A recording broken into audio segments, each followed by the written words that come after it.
Пред кога ги читав коментарите, нели зборевме за пред колку беше пред една две емисии, зборевме исто така за водненце, нели како е чисто и читав еден коментар на оној рилот кај што зборам дека тоа дека нема канти на секој 2 метра е само оправдување на луѓе што ги мрзи да фрлат. Доле имаше напишал коментар еден човек, абе вика се качуваме на ЦРВФ или на не знам каде, на кораб ли рече. Вика се качуваме горе, вика собираат ѓубрето у кеси и го оставаат на кораб. Со образложение па нема канта. Човеков пишува таму, вика не знам како кој на 3000 метри надморска висина ќе донесе контейнер и кој ќе го чисти тој контейнер. Значи до менталитетот е. Да си има проблем у владите, во властите, во политичарите, меѓутоа главниот проблем е кај народот. Кај народот кутрено. Зашто си зел кутриња да чуваш ако ова го зашто си го водно? Зошто? За помодарство кучиња?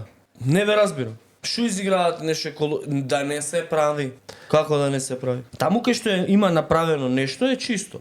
Например, оние згради што се сега кај што е панорамика и така натака, тие згради таму, пред да се направат тие згради, тоа беше дива депонија. Тоа беше дива депонија и од оваа страна и од таа страна на улицата. Сега е направено, урбанизирано, значи има објект, луѓе живеат, но културно, не знам како тоа, да не се прави, што добро, ајде еве не се прави.